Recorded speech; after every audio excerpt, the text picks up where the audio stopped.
करनी है कि अब हमको बुलाओ। जब सब संपन्न हो गया तब तो नारद जी कहते हैं कि बहुत अच्छा निश्चय है तुम्हारा, क्योंकि यह भागवत धर्म के संबंध में है। और वसुदेव जी, ये भागवत धर्म ऐसी वस्तु है जिसे कान से सुनने, वाणी से उच्चारण करने, चित्त से स्मरण करने से और हृदय से स्वीकार करने से क्या होता है, परमात्मा तुरंत हृदय में विराजमान हो जाते हैं। मनुष्य जिस समय ये सोचता है कि मैं भगवान की कथा सुनूंगा, मैं भगवान का भजन करूंगा, बस सोचने से ही उसका हृदय शुद्ध हो जाता है।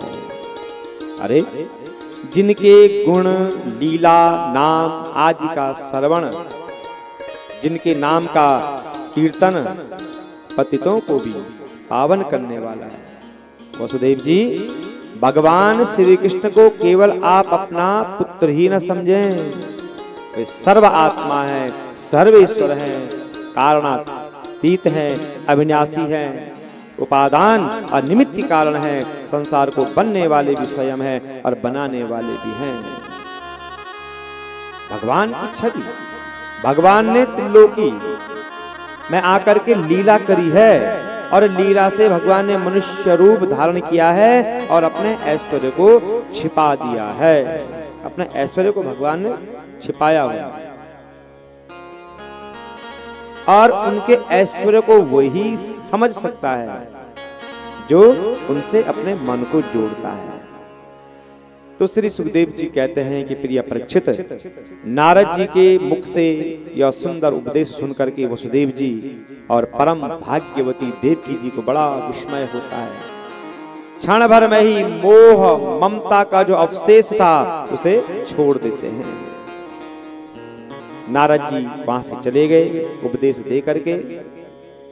और नारद जी के जाने के बाद क्या हुआ, सनकादि ऋषियों को संग लेकर के, प्रजापतियों को संग लेकर के, ब्रह्मा जी और प्रजापति और सनकादि ऋषियों को संग लेकर के, देवता भूत गणों को संग लेकर के, भगवान महादेव मरुद गणों को संग लेकर के, देवराज इंद्र सब द्वारिका नगरी में आए और देखा भगवान बैठे हैं, भगवान की स्तुति करने लग गए।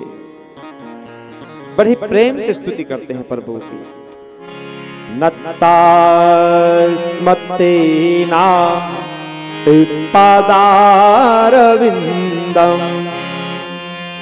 बुद्धीन्द्रिय प्राण मनोवचो में यच्चिंतते हृदि भावयुक्ते मुमुक्षुभिका मयूरुपाशा।